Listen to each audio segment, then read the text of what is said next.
Good morning, everybody. Happy Thursday. So, what is the mastermind? Looks like I'm in a fog today. What is the mastermind concept?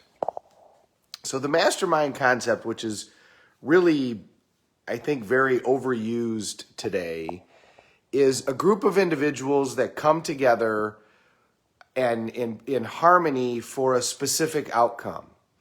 So one of the things that you see happening is everybody is holding their own masterminds. And I'm not so sure how much those are really masterminds as opposed to just a group of people that are getting together talking about each individual's situation, which is good. It's not a bad thing. But a true mastermind concept is like the Manhattan Project.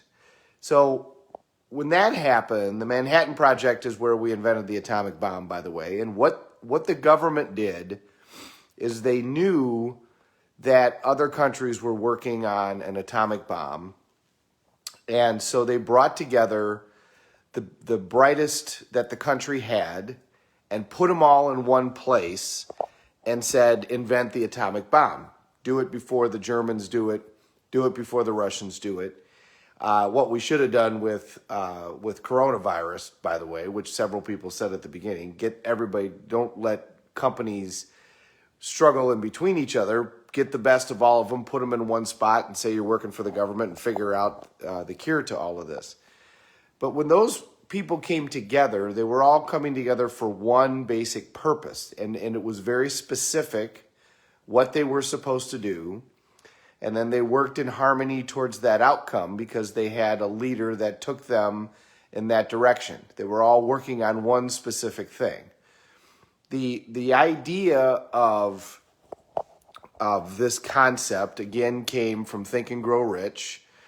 And he was actually part of his own mastermind in a couple of different situations. He was part of the first mastermind when we came out of the Great Depression. When Roosevelt got elected and said, okay, how do we get ourselves out of this situation?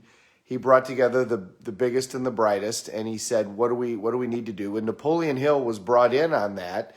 He had then released the book Think and Grow Rich and was going around on speaking tours.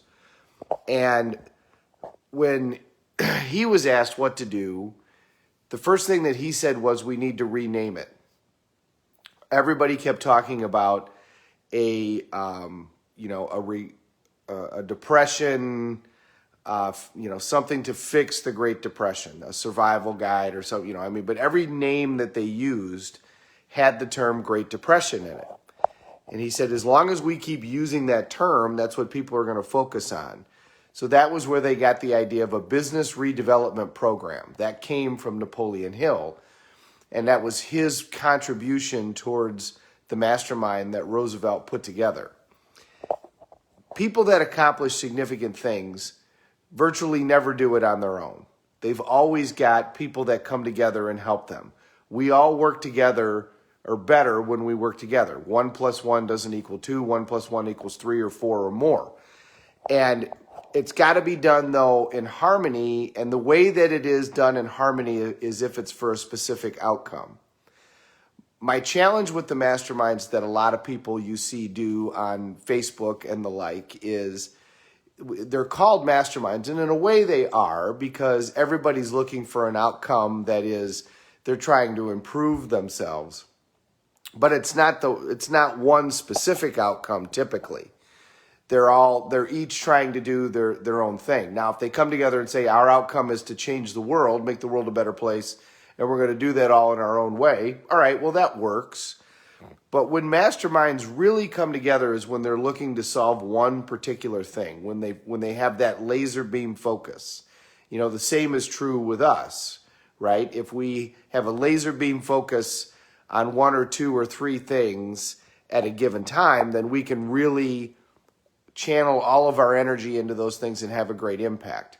Remember what my coach, Gabriel Patrick, is my coach. And remember his idea of how to do this, which I really like. He focuses on 3 things a year, and that's it. And then each month he focuses on one of those things. So for 1 month, he picks one goal for that year, works on that. Next month, second goal. Third month, third goal. Fourth month, he goes back to the first goal. And typically, halfway through the year, he's achieved his goals and he's on to his next thing, but not always. But he focuses on one thing at a time and only 3 goals in a given year. That's a great approach. A true mastermind, you're focusing on one particular thing. But if all of us are going to be successful at something, we're going to need people. We're going to need to be able to work in harmony. One of the challenges with COVID is we're not in the same physical vicinity as much.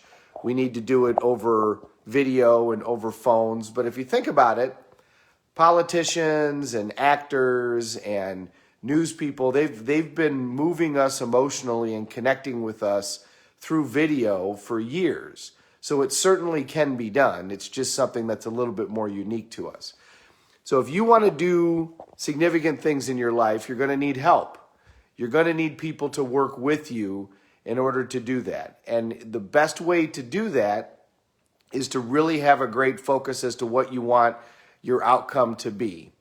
So then, how is it that you get people to participate with you? How is it that you get them to get involved in your vision? Well, Walt Disney was the greatest at this.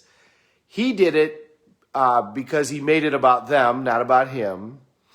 And his vision was so extraordinary that everybody wanted to be a part of it. That's what Google and Elon Musk have found out, is if you give people something that they're participating in that is bigger than them, that will inspire them. If your vision is, about finances, if the people are participating with you in that ride, then that will inspire them. The best way to get somebody involved in your vision is to help them first. So find somebody who can help you in an area that you need, figure out a way that you can help them, give them value first, and then ask for the value back. There's always a way that you can do something for them that they need. And that's a great way to begin that relationship. And then you can ask for their help to help you back. So thank you for watching, everybody. Happy Thursday morning. It's feeling like fall outside. The weather is going to change. Starting to have time for Halloween. Feeling very Halloween-y. Dave, good morning. Cousin Chrissy, good morning. Mr. Lampy, great to see you. Scott, good morning. Miranda, and my great uncle Bill. I was wearing your shirt the other day while I was doing one of these videos. And by the way, guys, I have like several of these shirts, so don't think I'm wearing the same one every morning.